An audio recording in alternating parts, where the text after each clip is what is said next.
I'm Quentin Langley. I'm a lecturer at London Metropolitan University, and I'm the editor of Brandjack News. That's www.brandjacknews.com. Talk about this concept of brandjacking. This is when an organisation loses control of the whole conversation around its reputation in social media. So there are any number of examples. Greenpeace is particularly good at this. They had a very effective campaign against Nestle a couple of years back when they were pressurising Nestle to stop buying palm oil from a company called Sina Mars. Sina Mars, obviously a company nobody's ever heard of. You couldn't boycott them if you tried because you don't know where their product turns up. So Greenpeace goes around picking off its customers, and Nestle was one of the most prominent. They made a fantastic advert of a spoof Kit Kat ad that showed a guy taking a break at work, have a break, have a Kit Kat, bites into it, it's an orangutan's finger, blood dripping down his face, slightly disturbing imagery, some sort of thing that sticks in your mind. And the slogan is, give the orangutan a break, tell Nestle to stop buying palm oil from companies which destroy the rainforests. And people did. They emailed the corporate headquarters in Switzerland. They besieged Nestle's Facebook page, and in 8 weeks the company folded.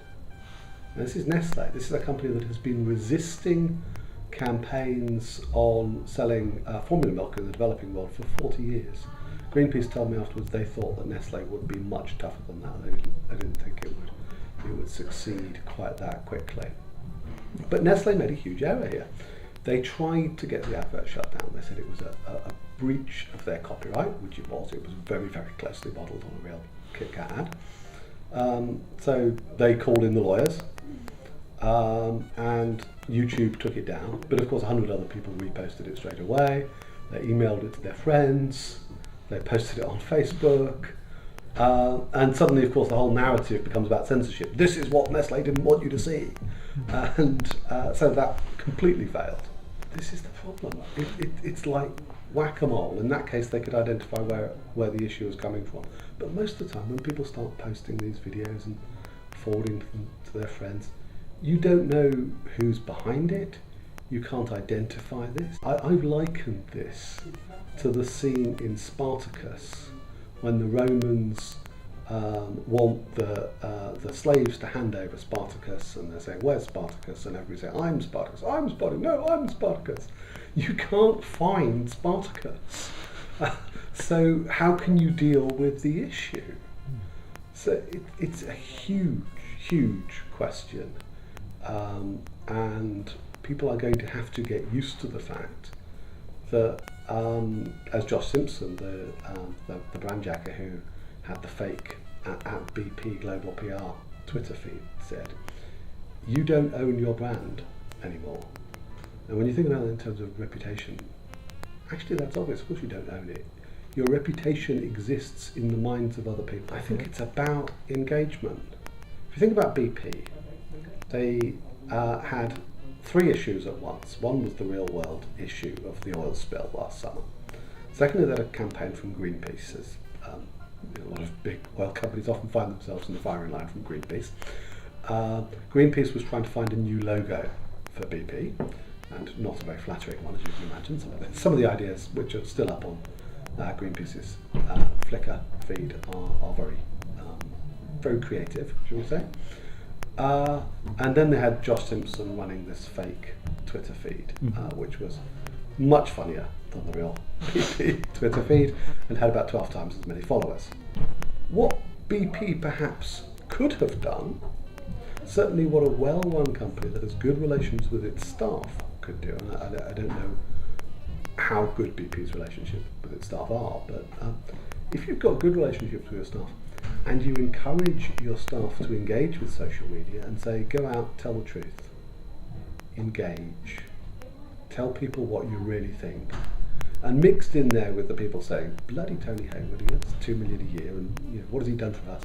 There would be other people saying, actually I've worked on rigs just like that, and absolutely scrupulous about safety, but you can't get it 100% safe every time. There are always going to be geological problems that you haven't anticipated. Then, if people hear that coming from real experts, people who've worked out in the field, not as a corporate statement, but from some guy they know that they've had some sort of engagement with before on Facebook or Twitter, or one of their friends says, hey, I know this chap, he's a good guy, he knows what he's talking about. Then you find that people start to believe what you're saying. The PR people and the marketing people need to get out of the way and let the engineers or the bankers or the lawyers, whoever it is that's in the core business, speak for themselves. Now, of course, that means a huge investment by large organisations in training first.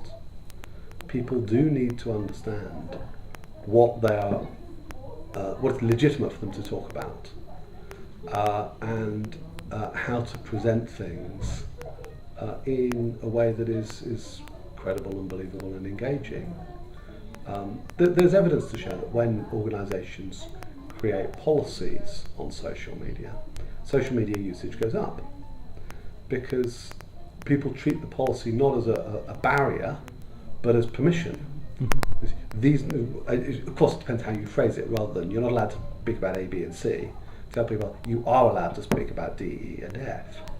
And most people understand this, that they've been doing it for years. If you think about the professional services field, lawyers, accountants, of course they have serious client confidentiality issues. There are things that they can't talk about. But they know that, and their employer trusts them, and that's why they hired them. So, of course, people will be careful and not say stupid things, provided you show that you have that trust in them. So yeah, there's a huge training need, but the idea that you can have a corporate Twitter feed, I don't think that works. I think what you have is people from within the organisation talking about what they're doing. You also have to bear in mind that the customer or the user that you're interfacing with is only seeing a single organisation. That they don't distinguish between whether they're getting a reply from the PR people, the marketing people, the customer service people. That they see all of these people as speaking on behalf of the organisation. So there has to be a consistency about what they're saying, at least if they're speaking on behalf of the organisation as opposed to talking about it.